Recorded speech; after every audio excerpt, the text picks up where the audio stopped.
اورونو زما د نور احساس هیڅ اختلافات نشته دا اډای نه زه وخت کم زه د هغې په زړه کې یم دا ویډیو شیر که یا پښتنه ده د پښتون پلار لور ده خبره د نور احساس ته زما د په الله قسم چې ما یې ښه دړه نه سپورټ کړی دی بیا چې خبره مینې محبت او واده طرف ته تلله والله چې هر څه حقیقت دي ښه په زبردستۍ مې ویلي او ښه په جار مې ویلي د هغې نه پس چې کله د هغه اډۍ نه اس ان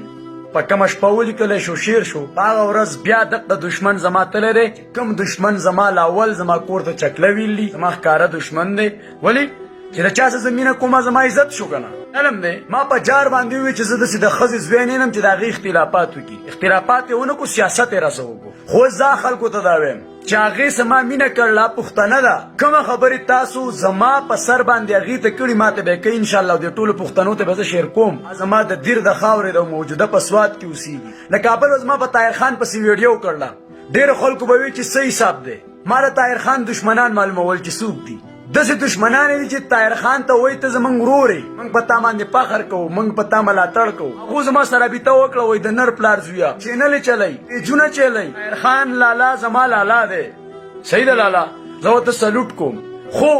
کبھی کبھی ایسا کرنا پڑتا ہے کہ کله نا کله موږ داسې کار کوو چې الټه زبان استعمال کوو په هغې کې زموږ یو میشن او میشن موږ ګورو چې دا دنیا څه وایي دا خلک څه وایي موږ چې د چا په باره کې الفاظ راوباسو د هغې خلکو مخالف موږ ته په 10 سکنډه کې رارسي نو زموږ که مثال په طور په پاکستان کې د چا نوم والو خلاف کسان دغه شان ما نور احساس یاده کړله ویډیوګانې شته ما یې دوبۍ ته ځي او دا په سټیجونو کې او داسې او داسې ما ته مخالف خلک راله مخالف چې هغه خلک دې ته لور وایي لور به ورته وي خور به ورته وي او هغه خلک راله چې زما نه به لمبرې د هغې غوښتې فضول خبرې ما یوه ویډیو وکړه ما یې ورکه دشمنان معلوم کړو بس چې څنګه مې ویډیو وکړه او ختمه شوه ټاک ټاک ټاک دشمنان ما معلوم کړه ما ته میسجونه وکړه او نور احساس په خپل ذهن کې په خلکو د سملا تړي چې دا زما پلار دی ماما دی او دا مې دوست دی دا په ما خفه کېږي او دا زما په عزت خفه کېږي هغې ته پته نشتي دغه شان د طاهر خان سره خلک کینی پاسي خوري سکي هغه ته پته نشتي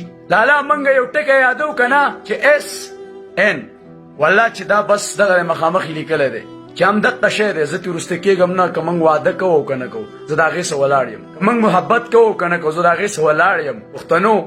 زه ورسه ولاړ یم زه د هغې ښه لاس یم که موږ مینه کړله او که نه ده زه ورسه ولاړ یم موږ خبرې کړلې او که نه دي زه ورسه ولاړ یم سم خیال دی پښتنو لالا زه چل وکړئ چې کومه خلک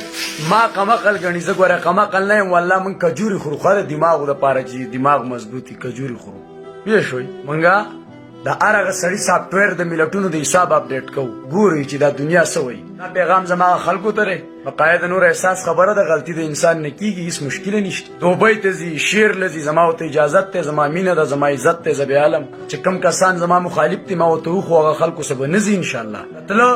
جزي دی که نه هغه چیلنج چې دي نو هغه دې قبول کړي چیلنج ته دې سر کېږي ما هر هغه سړي ته لاول ویل چې ما سپورټ د چا کړی آی اس آی د آرمي ما له سپورټ راکوي ما یې کړم دی او ما له سپورټ راکوي د پولیس د 24 کروړه وام وای په سونډکي دې شوم غلطه او چې کور ته لاړه مور دې لنګ وهلی ونه والله زه په تاسو ملا نه تړم زه په تاسو ملا نه تړم ما ستاسو غیرت کتلی زه په تاسو د کومې خبرې ملا وتړم او ورونو زما د نور احساس هېڅ اختلافات هم نشته دا اډۍ نه زه وخت کم زه د هغې په زړه کې یم اوا زما په زړه کې ده که زما خپله مور په سینت له ماله نه غوښته زما په غونډ پاکستان کې دونه میاندې دي زه پسې هغه لیږم ویډیوګانو کې لازمه خو نه ده چې زه د هغې د عزت توهین وکړم بېعزتي وکړم زما په پاکستان کې دونه خدایي خویاندې دي میاندې مې دي په هر ښار کې والله چې زه پسې پردی خلک لیږم او زه یې غواړم کویدن کوم او بیا یې ښه په حق حلال نکاح باندې لالا ځان ته نکاح کوم او راوله مې سعودي عرب ته انشاءالله